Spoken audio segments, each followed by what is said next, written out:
Welcome to the deep dive. Today, we're plunging into something from our sources that's genuinely fascinating, a bit counterintuitive, actually. We're talking about, well, unexpected emotions at the end of the school year.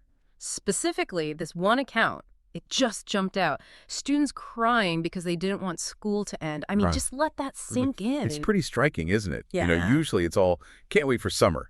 It's kind of the universal kid feeling. So, yeah, this reaction, it really makes you stop and think, what on earth could make school that compelling? Exactly. When I first read this, I was honestly stunned. The source paints this picture. It's Conduit, an online learning community. Last day of school, they're wrapping up the final class online, and then, well, this happens. Two middle school boys. On screen, they just start crying. Yeah. And the crucial thing here for our deep dive is why it wasn't relief, like, phew, it's over. Not frustration either. The materials says it was genuine sadness. They were going to miss school, middle schoolers, crying because school's ending. It sounds like, I don't know, science fiction to most parents. It really does.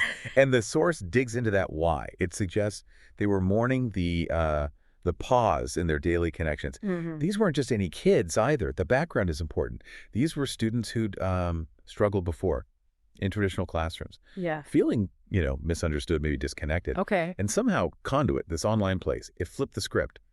Online school wasn't a barrier, it became a bridge, a place where they felt, and this is key, seen, heard, and celebrated for exactly who they are. It's about that deep sense of belonging, not just logging on for lessons. That's incredible. But what were they actually doing differently? Because lots of schools try to build connection. What made Conduit work, according to the source? Right, good question. The account gives some concrete examples. Think small, interactive classes, really interactive, and focused on more than just, the pure academics. It was a place where, say, a student with ADHD could actually move around while learning, not sit perfectly still. Or anxious learners, they felt safe, safe enough to make mistakes, which is huge. Mm-hmm. Safe to fail a bit. Exactly. It sounds like every unique thinker found their people, their tribe. Yeah. And the teachers got it. They understood not just what kids needed to learn, but how they needed to learn it. That tailoring seems crucial. That focus on the how and feeling seen. Okay.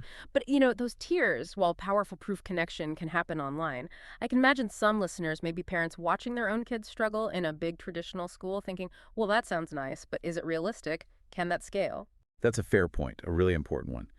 But what the findings suggest is that the core idea isn't necessarily the online part, it's the philosophy. It's about building the whole educational approach around understanding and support, not forcing conformity. Those tiers are sort of the proof of concept, right? Create that supportive environment, and students genuinely value it. They don't want to leave.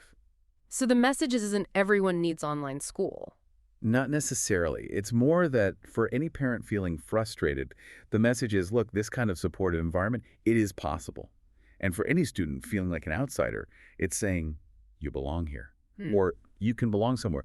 It's about prioritizing that human connection. It really is a powerful story. And like the source says, sometimes the most powerful endorsement of your work comes through tears at the finish line. Just wow. It definitely leaves you thinking. And maybe the question for all of us, for you listening, is this.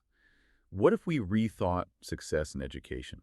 What if we prioritize that sense of belonging, that deep understanding, just as much as test scores or academic metrics?